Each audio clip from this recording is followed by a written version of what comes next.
Dylan here.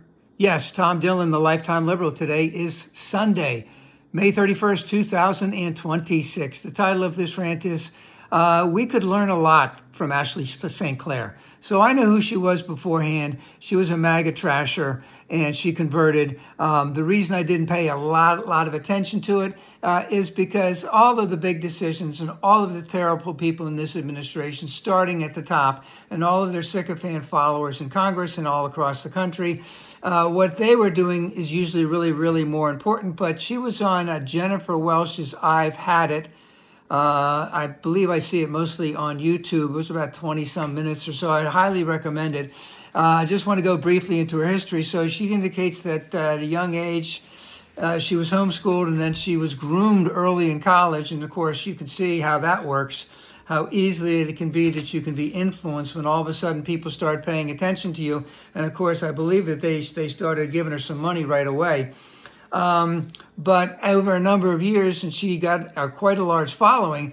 But what happened is she kind of got a conscience at some point, and she disagreed with the way women were being treated by MAGA, and disagreed with, I believe, was an abortion law in Alabama, which is exceptionally regressive. And she kind of got ostracized from the thing. She converted and she had what they call her apology tour. I don't know, if you want to call it that, I don't really care. But she did indicate that when that she was groomed, she was brought in at a young age. Oh, when you get in at a young age, they give you a little bit of money. They give you a little bit more, a bit of money. You're completely into that clique, that crowd, that cult. Everyone follows the same directions. They know exactly how they're supposed to think. There's how they're supposed to feel, how they're supposed to react. That's why you can give them an assignment. They know exactly what to do because they've been prepped for it. They've been groomed for it. And she played the role long enough. She got out. She said that one of the things that she did is she read some books on slavery and she saw the horrors of slavery. And I guess that finally cut her from that type of thing. And of course, she still has thousands of people that follow her on TikTok and other places like that. The video on YouTube by I've Had It had close to 1 million views, which is much more than they normally have.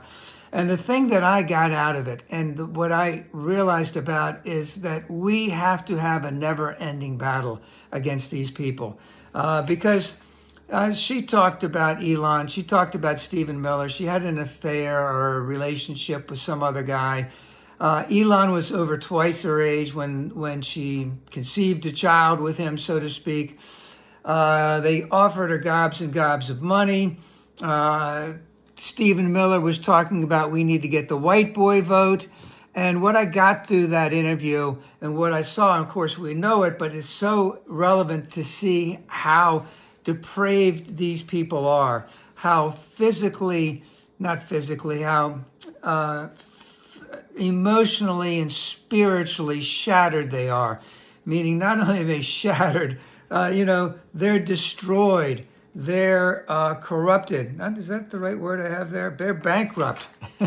Sorry, they're bankrupt. They are so emotionally and spiritually bankrupt. And if you put it on top of that, they are truly evil people who really relish, and I do mean relish, in other people's physical and emotional pain. They are sick, they are deprived, they are evil. And this has to be an unending battle, let's just say, of the right against the left, because remember, they dehumanize us all the time.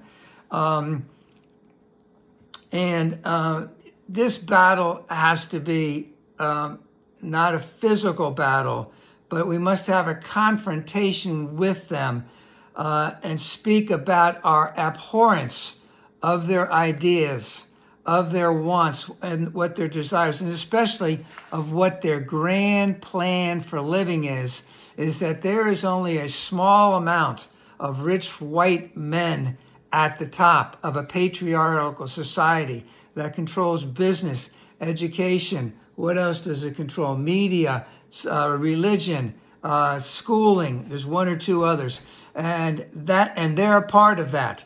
And we must be, again, vehemently fighting against this. This has to be unending. And again, I would always say to my sisters and brothers on the conservative side is that 99% of you don't fall into that category. They relish in seeing people hurt physically. And we've seen how terrible that has been in just this 1 year and a half. And I don't even have to go into all of the things besides the tariffs, besides the war, besides the increase in gas prices, besides the increase in grocery prices to know they don't really care about us. They don't really care how much we suffer. They don't care how much money it costs us because it's all going back up to the top. Reparations to the rich have been going on basically since the Powell Memorandum in the early 70s. And we have to have an unending, non-physical, but vehement fight with them for the ideas that we profess loudly, strongly, and unendingly, because this is a fight that even after Trump goes, will continue. And we must fight and fight and fight.